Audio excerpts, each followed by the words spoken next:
Alrighty, hello there, folks. We're here today to look at another article. This article is back from when the EU referendum was happening. It's 4 days before the vote for the EU referendum in Scotland here. And two reporters, Paula Murray and Emily Capaldi, who some of you may recognize that name from if you follow Making a Murderer on YouTube.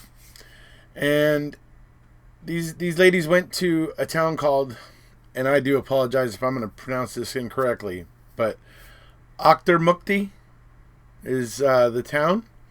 And it's basically believed by a former journalist who has passed on.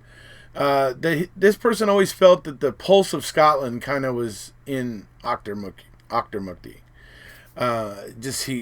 It was just where he particularly felt represented the views of Scotland. I think maybe at one point in time, maybe it did. But we're going to see in this article that it's a lot about how the people there in Auchtermuchty are split, like literally split down the middle. Like the people who are being asked about it in this article are commenting on the fact that the town is so fiercely split right down the middle on this. And so it's interesting because we all know that 4 days later the EU referendum vote happened and Scotland voted 64% to stay. So that's not such a fierce split, like 50-50 split. It ended up being 64%, which is almost 2/3, just shy of 2/3 of the vote. So that's what ends up happening. But obviously we know that doesn't matter because obviously in England they voted for it just barely, but they voted to leave, and so the Scots' votes couldn't compete with the population in England. So anyway, that's what ends up happening. So the now Brexit is done. January 31st, it's done, and now everybody's been removed from the EU. Now, look, I'm going to remind everybody that one of the big selling points for the Union, back when they were trying to tell Scotland to vote no for independence, one of their big points was how Scotland's best chance at remaining in the EU was to remain in the UK. Okay? But now it's become very clear that Scotland's best chance to remain in the EU was outside of the UK. So, anyways, we're going to go ahead and go through this article here, and then we'll come on back at the end. All right, so this is the article from the time, from back when the EU referendum was happening. And so, it's written here by Paul Murray and Emily Capaldi. Some of you may, who follow Making a Murderer, may recognize that name. With only 4 days to the referendum, Paula Murray and Emily Capaldi are in Auchtermuchty, I hope I said that right, 5. To discover a community divided in its opinion over the EU and how the nation should vote come Thursday. Now, I know that that Scotland ended up voting 64% to stay in the EU, but this is an interesting article nonetheless to hear people's opinions at the time regarding the EU referendum. So we'll move on to the article. Whenever the late Sunday Express editor, Sir John Junor, wanted to test the mood of the nation, he would ask what the good folk in Auchtermuchty think. I hope I'm saying that right, folks, and I apologize if I'm saying it wrong. The legendary journalist was born and brought up in Glasgow, but chose the small Fife market town as the epitome of Scotland, where people still held traditional values. Sir John was no admirer of the old EEC, and while the sage of Auchtermuchty is no longer around to ask the question, we decided to find out what folk in the former Royal Borough think about the EU referendum. On this rather dry June afternoon, a few people are hurrying in and out of the town supermarket. Amongst them is a local general practitioner. "We should remain," Dr. Graham Pullington says. "We are better off in a team. We are being propped up by the Eurozone in terms of workforce and markets and rely on them, but what will happen if we leave? There are too many uncertainties, and the best way forward is to work from the inside and not the outside." Alexandra Gatherer, 66, disagrees. The retired senior carer says, "We are better off alone. We will be able to control our own affairs again." Control our own affairs again. Okay. All right. If she says so. "We've given up on far too many of our demands and received little in return." Mother of 3, Vicky Stratton, is out with her 2-year-old daughter. The 38-year-old believes in staying in the EU, but admits opinion is divided. She says older people still think along the lines of the British Empire, but we no longer have the shipyards, the mines, the heavy industries, and we have to change with the times. My mother is totally the opposite. Without Europe, we'll struggle, and whether Jean Junor was right in thinking our mood is reflected across the UK remains to be seen, because we are that split. Akhtar Mukti may be small, but its famous sons include Sir Jimmy Shand, famous accordion player, folks, whose statue adorns the town's Nurburgring Road, and Charlie and Craig Reed, better known as the Proclaimers. "I would walk 500 miles and I would walk 500 more." Anyways, Scott's Lib Dem leader, Willie Rennie, is also a local boy.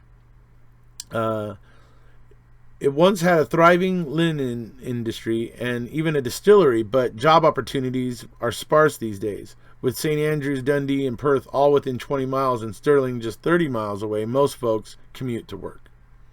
Still, Muktis are fiercely proud of their town. Polly Murray, who has lived there for 25 years, still feels like an outsider. She is entering the community center where she volunteers and says, "We get lots of health and care workers from Europe, and as we grow older and frailer, we'll need them more than ever." The same applies to agriculture. They rely on Europeans to get the produce out of the ground into the supermarkets. Scotland and the rest of Britain will simply not have enough people to carry out these jobs. Across the road, Gemma Ramsden runs the Bonark Bakery.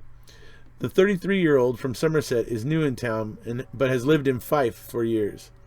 "I am voting out," she says. "I had a lot of trouble getting a startup loan for my business because the money is being drained by various projects in Europe.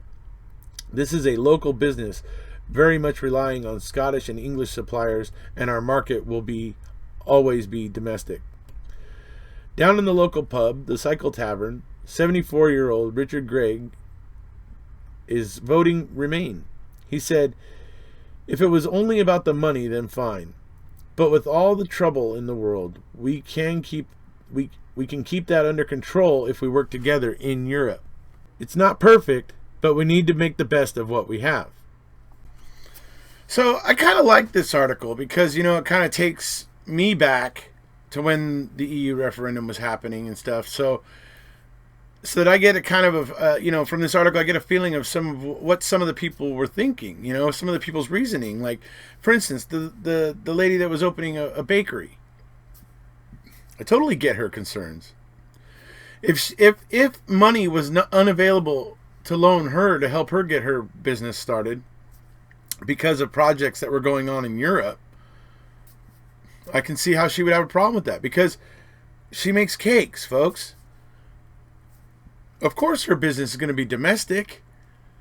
So you can't really, you probably can, but it probably costs a whole hell of a lot of money to start shipping cakes all around the world, right? Especially if they're ornate and have, a lot of structure to them or something, right? So, yeah. Anyway, so of course her business is going to be primarily domestic and right around home. So, yeah, I can see where she feels it's unfair that projects in Europe are affecting her ability to start up her business. So I mean, yeah, I get her point of view, but I also get the other people's point of view who are saying, but if we leave the EU, it sucks all of the labor, all the, in fact, a lot of healthcare workers, it pulls all those people out of the Scottish, sphere and out of their economy too. And that's what a lot of these people were pointing out, and that's why a lot of Scots didn't want to leave the EU, because they did have quite a few people from Europe there in Scotland helping, and working in their healthcare system and that sort of stuff, and doing important things, and so they weren't keen to lose that. So it makes sense. So I can see what everybody's saying, but the fact of the matter is Scotland voted one way on the EU referendum, and Britain, or I guess England, voted another way, right? And I think that there shows that the UK and or England and Scotland are just moving apart. They're just not aligned enough to be in this United Kingdom, and